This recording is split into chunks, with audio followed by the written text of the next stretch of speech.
Welcome to Fernweh Insights, where prominent leaders and influencers shaping the industrial and industrial tech sector discuss topics that are critical for executives, boards, and investors.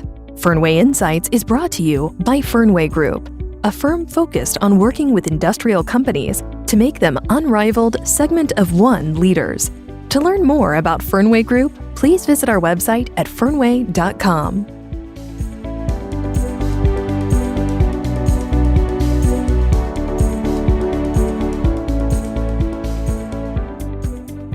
Hi, this is Nick Stantonum, CEO of Fernweh Group.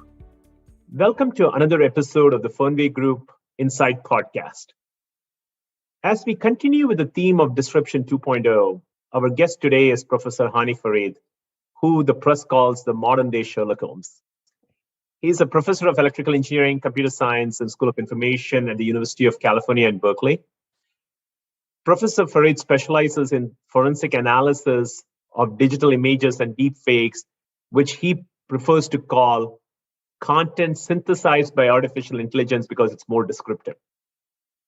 He has collaborated with DARPA in the development of technologies to combat these fake technologies since 2016. In addition, he is also the recipient of the Alfred P. Sloan Fellowship, John Guggenheim Fellowship, among several others. With that, let me welcome Professor Hany Farid to our podcast. Professor, welcome. Good to be here with you, Nick. Good to see you. Great. Let's start off talking a bit about the breakthroughs in artificial intelligence and machine learning. They've enabled the development of technologies that nobody has ever imagined or dreamed of. For our listeners who haven't kept up with the latest developments, from your perspectives, what are some of the technologies that have gotten consumers and technology companies excited? And why is that? You know, this is what's interesting to me about this latest wave in ML, machine learning and artificial intelligence, is it's really sort of the third wave. The first wave came in the 1960s, the second wave came in the 1980s, and this is now the third wave. And each wave made, huge promises and really sort of under-delivered in hindsight when we look back on it. I think the jury is still out on this wave, whether it will under or over deliver. I think we're still waiting to see what the next decade or so will be. But there's no doubt that there have been tremendous advances in the use of primarily deep neural networks to do a variety of tasks, from predictive models, lots of things in computer vision and computer graphics, which is where you're seeing the bulk of the applications of these technologies. And what's been driving that, of course, is a combination of many things. It's not just one thing. Yes, it's the underlying computational networks, the deep neural networks, but it's also, really, really fast GPUs being made by NVIDIA and other companies. It's massive data sets on a scale that are unprecedented in history. And of course, there's some really interesting optimization techniques for training these massive networks. Where I think the most interesting uses of the technology have been in my field, and maybe I have a biased view of this, which is in computer vision, computer graphics, and robotics. But that sort of makes sense because that's what these networks were designed to do. These convolutional neural networks are designed to analyze images. That's sort of at its core what the convolution is. And I think that there have been real breakthroughs. I think the jury, as I said earlier, is still out as to whether these things are really going to be the tipping point in true artificial intelligence. I think probably not, but I think they are a step in that direction. And I think a really interesting and important and powerful step in that regard. That's very interesting, right? I mean, because now we can look on the flip side. There's a lot of risk people are talking about, which comes with the rise of AI and ML. And one of the biggest risks, or one of the major ones, is deepfakes, which is also your area of expertise. Can you talk a little bit about what are deepfakes and what are the threats associated with it? Let me just, as sort of editorialize here for a minute. I think for the last 20 years, we have made a mistake in the technology sector, which is we develop technology, we run 100 miles an hour, towards a brick wall, we slam into the wall, and then we have a hangover the next day, and we wonder, how did we get here? Right? Think post-Cambridge Analytica and privacy concerns online. And I think we have to take a breath in the technology sector and start thinking about harms that come from technology. Technology is not inherently good. It's not inherently bad. And we have to grow up and mature a little bit as a field and start saying, how do we harness the power of technology while mitigating the harms of it? And this is a really good example of this, where almost right out of the gate, very early on in this latest wave of machine learning, you saw people using machine learning and deep neural networks to create so-called deep fakes. So let me first define that for you. A deep fake is simply a fully synthesized audio, image, video, or text for that matter. So for example, if you navigate to the website, thispersondoesnotexist, all one word.com, you'll be presented with a face of a person who doesn't exist. And that face was completely synthesized by a generative adversarial network, which are two deep neural networks pitted against each other. If you go to YouTube and search for deep fake, you will find videos where people's faces or likeness have been inserted into a video. My favorite of which is Nick Cage into The Sound of Music, which is truly brilliant. If you haven't seen the Tom Cruise TikTok videos, also quite brilliant, where we can now synthesize videos of people saying and doing things they never did. And in the audio domain, we can now synthesize from samples of my voice, for example, or Nick, your voice, you saying something that you never said. And in each of these cases, images, audio, and video, what is underneath the machinery there are some type of machine learning, big data, artificial neural networks, and the ability to distort reality, whether that's an image of a person who doesn't exist, a video of somebody saying and doing something they never did, or an audio of somebody saying something that they never said, fully automatically.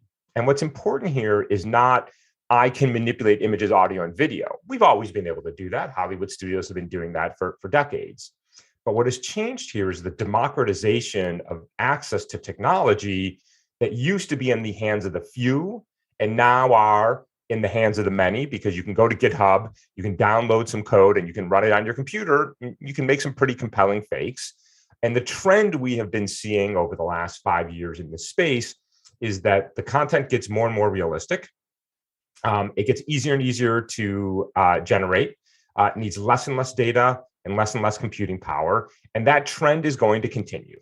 And now you can see where the harms are. I create a video of Mark Zuckerberg saying Facebook's profits are down 20%, and that goes viral in 30 seconds?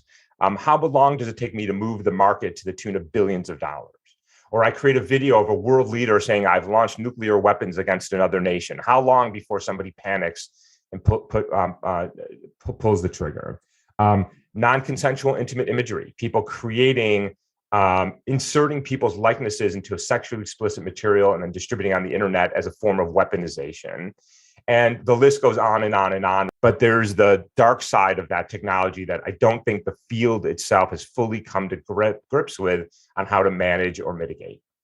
Then let's sort of go back to a 10,000 feet view. What can be done from a technology point of view to detect these deepfakes? Here's the rub. And I think you know this, Nick. In the security space, playing defense is very hard. Because you can be 99% good, but that 1% that's the ball game. So here's what you have to understand about playing defense in this space, which is that on YouTube today, there's something like 500 hours of video uploaded every minute. There are billions of uploads to TikTok and to Facebook every day. And at that scale of audio, image, and video online, you simply can't forensically analyze your way out of that. Now, when a video hits on, say, Facebook or YouTube or TikTok or Twitter, and we have hours, days, weeks to analyze it, sure, lots of great things. That's the kind of work we do at my lab here at UC Berkeley. But on the day-to-day, with seconds to respond, there is nothing we can do to forensically analyze. Now, you can change the story a little bit. So in that version I just painted for you, I said, I am the recipient of some content, whether I'm an online provider or a consumer of material online. And I need to be able to trust what I see and hear. And I want, say, Facebook or YouTube or Twitter to authenticate. Now, first of all, there is no indication that these platforms are interested in truthful or authentic content. So putting that aside for a minute, I don't even think if they were interested in it, they'd be able to do it. But we can think about the problem in reverse, which is I, the creator of content, want to publish something and I want people to trust me. And so the other way to think about forensic analysis is not to try to authenticate content once it's uploaded, but to authenticate content at the point of recording. And this is so-called control capture technology, where at the point of recording on my device, whether that's a mobile device or a camera or whatever it is, my device authenticates the material by grabbing the date and time, the GPS location, all of the pixels. It creates a compact digital signature of all that material. It cryptographically signs it, and then it associates that signature at the point of recording. So my camera is saying, this is an authentic recording and it happened at this date and time at this location. And then as that content makes its way through the internet, then it can be authenticated. And there's a really beautiful initiative called the C2PA, the Coalition for Content Provenance and Authenticity, that's being led by Adobe and Microsoft and the BBC and Twitter and a number of other organizations to develop this protocol and to allow us as the creators to authenticate. And this is the technology that I think will work at scale. I'm excited about that technology. I think that has the hope of working. It's a big infrastructure that has to be built. You have to build the protocol. You got to get the Facebooks to start caring about truth and authenticity, which is a whole nother battle that we can talk about. But there's room for both of these technologies, the forensic analysis, the kind of things that we do to analyze the underlying pixels and of the video and the image. But then there's also the authenticate at the point of recording, which I think is probably the thing that will work at scale, at internet scale. There's a lot to be done before we get comfortable that these deepfakes don't exist, or at least we know they're deepfakes are the deepfakes. Till that happens, Hany, what entities do you think need to take the responsibility and ownership of addressing these risk of deepfakes, right? I mean, today as we speak, till this protocol comes on, is it going to be the technology companies? Is it the government? Or is it like, well, you're on your own, you, Mr. Consumer, go figure. Yeah, little bit of everything. But here's the thing you should really worry about is the so-called liar's dividend. That when you live in a world where any image, audio, or video can be manipulated, well, then nothing has to be real. And anybody can dismiss inconvenient facts by saying, well, it's fake. So now let me get back to your question is who's responsible? And I would say everybody is. So first of all, we as consumers of content have got to knock off the nonsense that is social media and online platforms. How quick we are to be outraged and anger and to share things that are demonstrably and idiotically false. That's on us as consumers. I think we're being manipulated, so the fault isn't entirely on us. I think that the algorithms that decide what shows up on your newsfeed every day are intentionally being designed to outrage us and to engage us in the most negative way possible. But we have a responsibility to understand that just like wearing a mask prevents the spread of disease, not sharing, not retweeting, not liking also prevents the nonsense from proliferating online, and that's on us. There is no doubt that the technology companies have to take this stuff more seriously. Facebook has been notoriously bad at this. Twitter has gotten ever so slightly better. YouTube has gotten a little bit better about reining in the abuses. But this idea of, hey, it's the internet. What happens on the internet stays on the internet is over. It was never true, and it's absolutely not true right now. You are seeing horrific problems around the world, from truly outrageous and horrific human rights violations in places like Myanmar and Ethiopia and Sri Lanka and the Philippines, to literally death and destruction from the global pandemic because of the lies and stupidity that are being spread online. The companies have got to take more responsibility. Now, the government also has to start reining in these companies, because the fact is that unless there is a significant financial incentive or I would say liability, the companies are going to keep doing what they're doing. They have grown into literally trillion-dollar companies now, and it's hard for them to rein that back in without the pressure from up top. And I do think that there is pressure coming this year, both from the UK, from the EU, and from the US to say, look, guys, your platforms are harmful. They are leading to death and destruction and to the disruption of societies and democracies. And this Section 230 gives you broad liability protection, doesn't work anymore. So I think there's going to be some mandates coming down from up top. And the last thing I'll add to this, so there's the consumer, there's the tech companies, there's government, there's the advertisers. I mean, the reality is that we are not the customers. We are not really the ones fueling Facebook. That's, 10,000, 50,000 advertisers that are doing that. And they can just choose to stop advertising on Facebook. They could say, look, this is a company that is doing some really bad things to our society and to our democracies. And yeah, maybe we should stop advertising. So there is pressure points to be placed to make these companies behave better. And I think that the reckoning has come. And I think that we will start to see some reining in of these companies over the next few years. Scary, depressive, and interesting. Maybe, Hany, we'll sort of switch over to your journey to date. In 2015, you developed PhotoDNA with Microsoft. To give some context to our listeners, it's a robust hashing technology that is used to stop the spread of imagery related to sexual exploitation, especially involving children.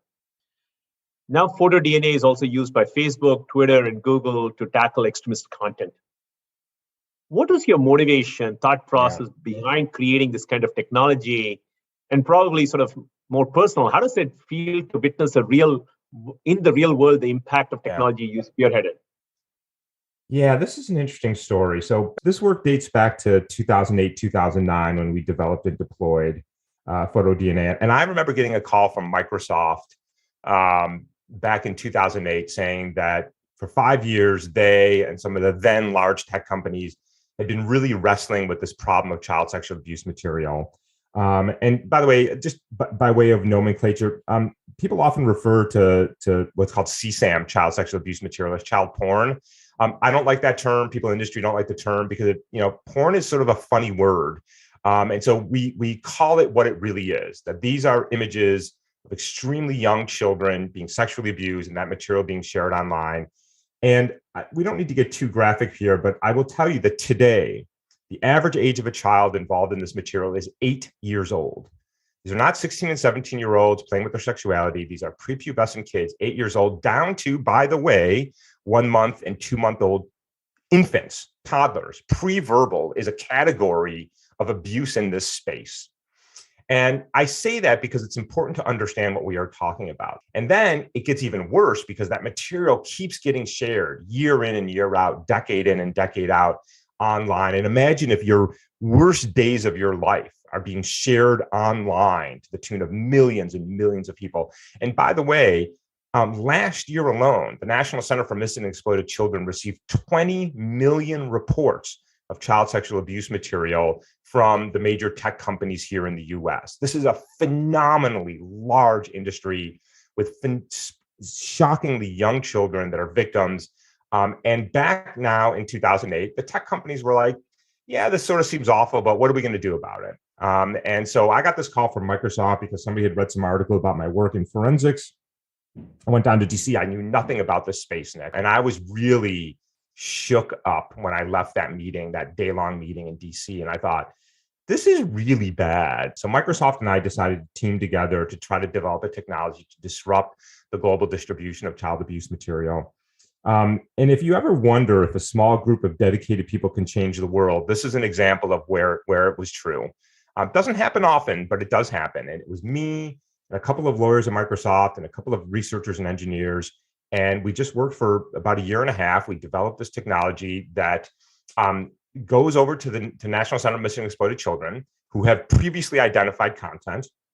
It extracts a distinct digital signature from that content. And then it, on upload, every image is scanned and compared against a database of known, previously identified child sexual abuse material. And that's what allows us to catch literally now tens and tens of millions of people distributing content online. That technology has been around now for over a decade. It actually wasn't that hard to develop.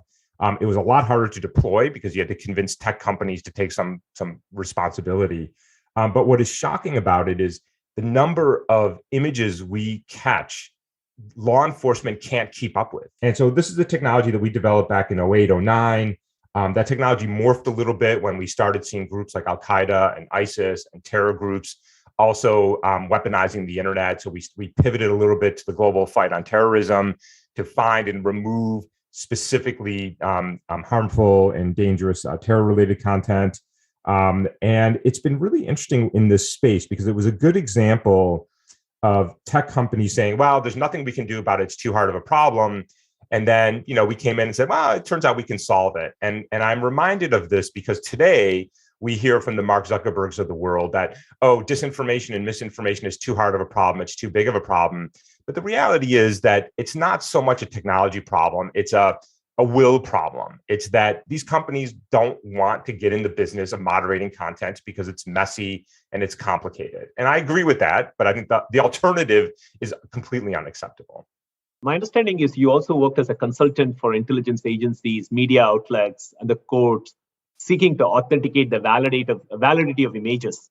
What has been your most interesting projects to date on that front? One of the ones that I found most fun and interesting and enlightening, which is for years, I was getting email from conspiracy theorists who were convinced that the now famous backyard photo of Lee Harvey Oswald, of course, the accused assassin of President Kennedy, people thought the photo was fake.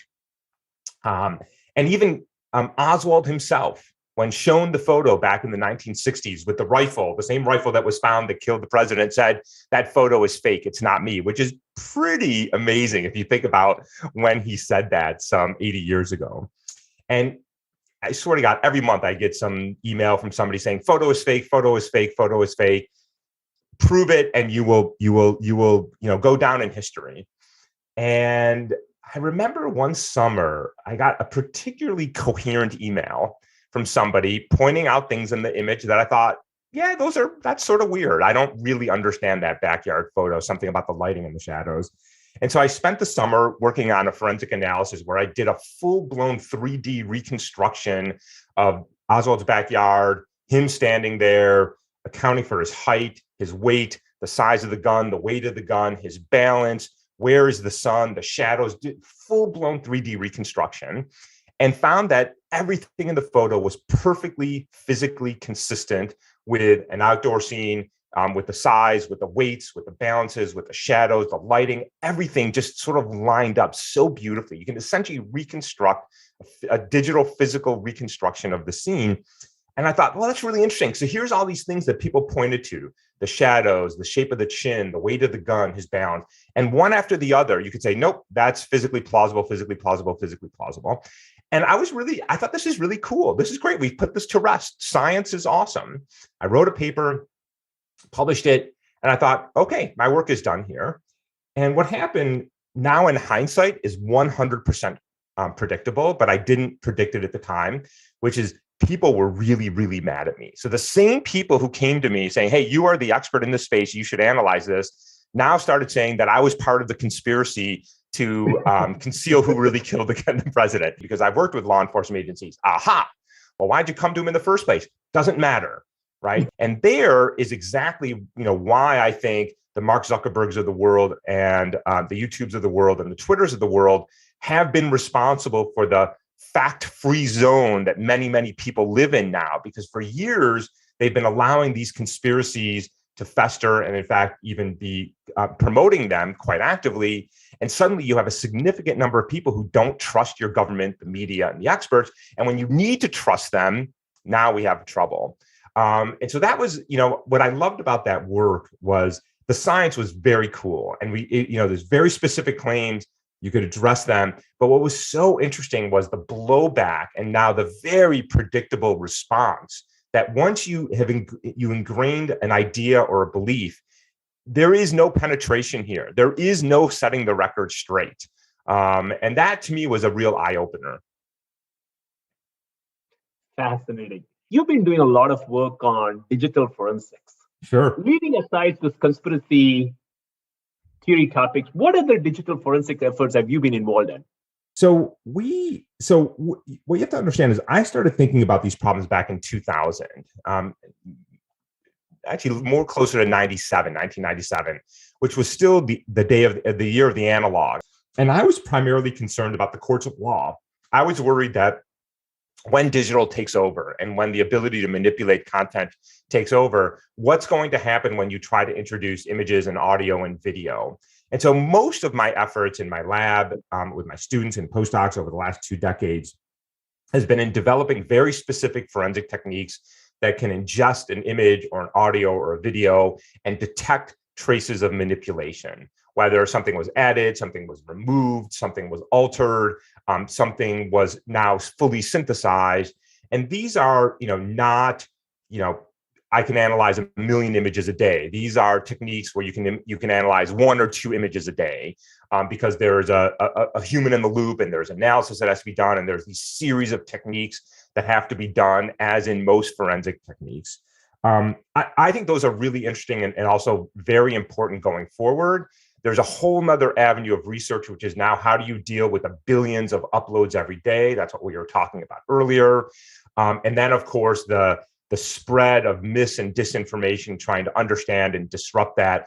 All of these have sort of, the field has been morphing. It went from this somewhat boutique niche field where there's a relatively small number of us dealing with, relatively small problems in the courts, a few national security cases a year, to all of a sudden, our very existence as a society and democracy depends on our ability to get trusted information, which we're having trouble doing. And so the work we have been doing has been migrating into these 3 different buckets. People will have say to me, wow, you really sort of saw the future, didn't you? And the answer is no, I didn't. And suddenly, we woke up and we're in this sort of mess of information apocalypse that is having real world consequences for our democracy and our society and our physical health. And so I think that will be a defining problem of the next generation, which is how do we harness the many wonderful things about technology and the internet, of which there are many, but we also have to acknowledge and admit there are some really bad things that are being done with technology. They are being weaponized against individuals and societies and democracies, and we have got to get a handle on this. And I think we have been too slow in responding. And my hope is that some of the work we're doing is one part of that equation to try to harness some of the power and mitigate the harms. At Fernway, we see that making a compelling business case for the use of AI and its applications is a big challenge, right? I mean, everybody sees it, but making a business case and allowing to make real investments and bluntly making real dollars has been a challenge, right? Yeah. There's obviously, what can companies do? What can government do? What can policies do? But at the end of the day, let's be brutally honest, you have to make money. Yeah. What's your thoughts on this? Yeah, I think you're right, by the way, that despite all of the splashy headlines and all of the promises, AI and ML have not really delivered in the final run, right? In the actual ability to do something, as opposed to write an academic paper that shows sort of a cool result, but really getting that thing to work, in the real world has been a huge challenge. And you have not seen the type of breakthroughs of this technology. And this is why I said at the very beginning that the jury is still out on this technology. Here's what I think is going to be the future for the next 10 years or so in the technology sector. And I equate this to the automotive industry. So I'm old enough to remember the first cars that we bought and my family bought didn't have seatbelts. They didn't have airbags. They didn't have ABS brakes. They didn't have front wheel drive. They didn't have any of the number of safety features that we all now insist on in our cars because we don't want to die in a fiery crash in our car. And what happened is the automotive industry fought and fought and fought against the addition of safety features until they realized that this is a smart investment because people want to be safe. And I think the technology sector has a similar problem, is that we haven't sort of sold security and safety online for us as individuals, for our families, for our kids. That's not been a selling point. The selling point has been, hey, here's some free stuff. Have fun. What can possibly go wrong? And I think that we're starting to turn this page where people want to feel that the content they get is trusted, that it's safe, it's secure, it's honest, there's integrity behind it. And I think that's going to become a selling point. And here's related to that is if you wind back 20 years, at the beginning of the internet that we now know today, nobody really understood how they were going to make money. Remember when Google came around and Facebook came around? Everybody's like, you're just giving everything away for free. How could you possibly make money? Now, $1 trillion there, $1 trillion there, suddenly realize, oh, there is money to be made there. But the reason why we didn't see it is that people weren't at that time, 20 years ago, comfortable with online commerce. The idea of spending 99 cents for an app or these renewing subscriptions that we all now have and have lost track of. But today, the landscape is really different. People are willing to pay for things online in a way that they were not willing 20 years ago. And I think that means we have to change the business model. We have to think differently about consumers online. We don't have to have privacy invading, outrage generating machines anymore, because that was the internet of the past. The internet of the future can look very different. And I'd like to see, venture capitalists and technology companies come around and say, we can do better.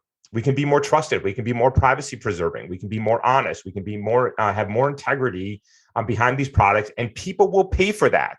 That it's not just, hey, this is the morally and the socially responsible thing to do.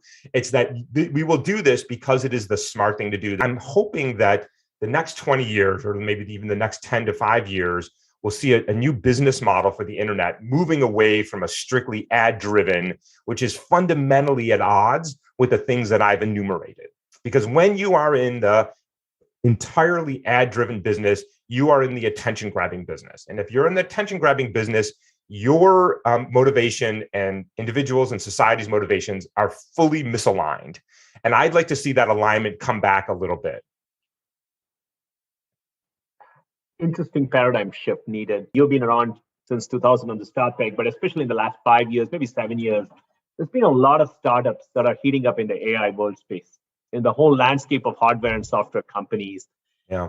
If you're a betting man, what type of companies do you think are going to emerge as the winners? I mean, obviously you talked about NVIDIA.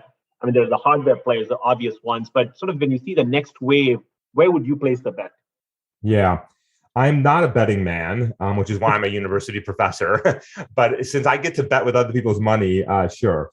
I do, despite my concerns about deep fakes and their misuse, I do think that there is going to be something interesting here about being able to fully synthesize images and videos and audios for commercial purposes, for Hollywood purposes, for entertainment purposes.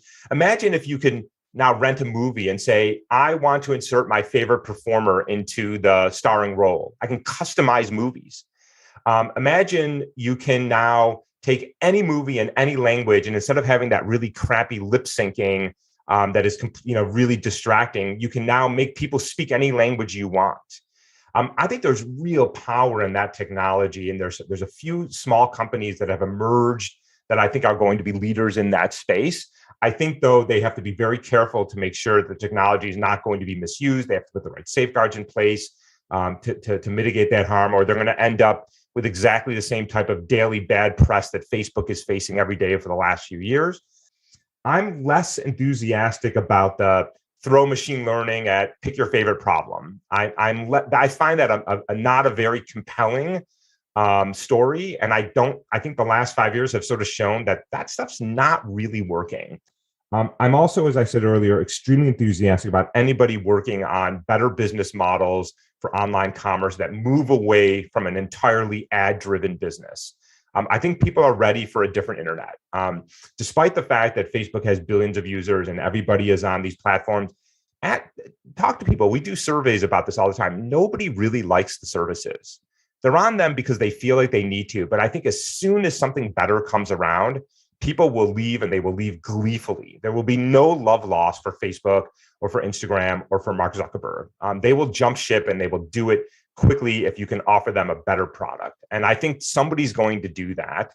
And I think it requires a fundamental rethinking of the underlying business model. We'll see, fingers crossed. In closing, I'll leave on a high note.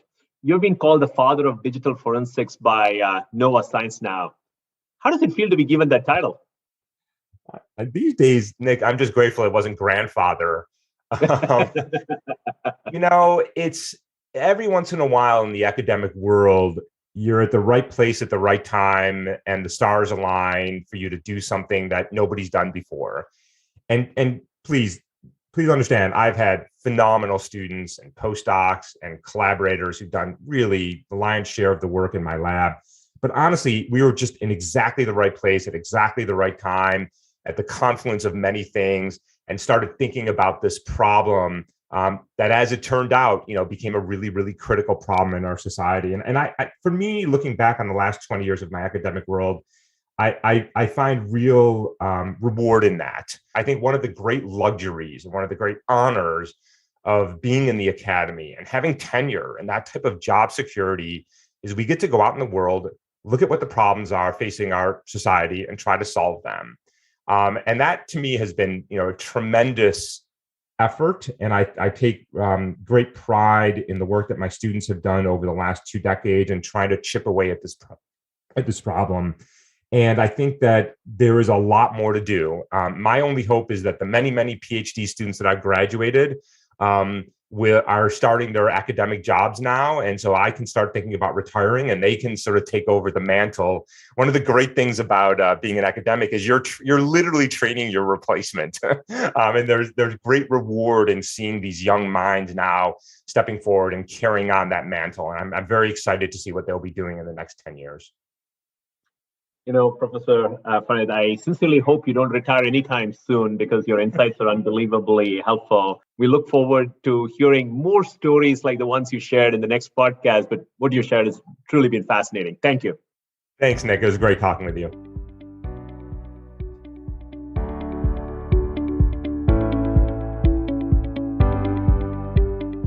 Thanks for listening to Fernway Insights. Please visit fernway.com for more podcasts, publications, and events on developments shaping the industrial and industrial tech sector.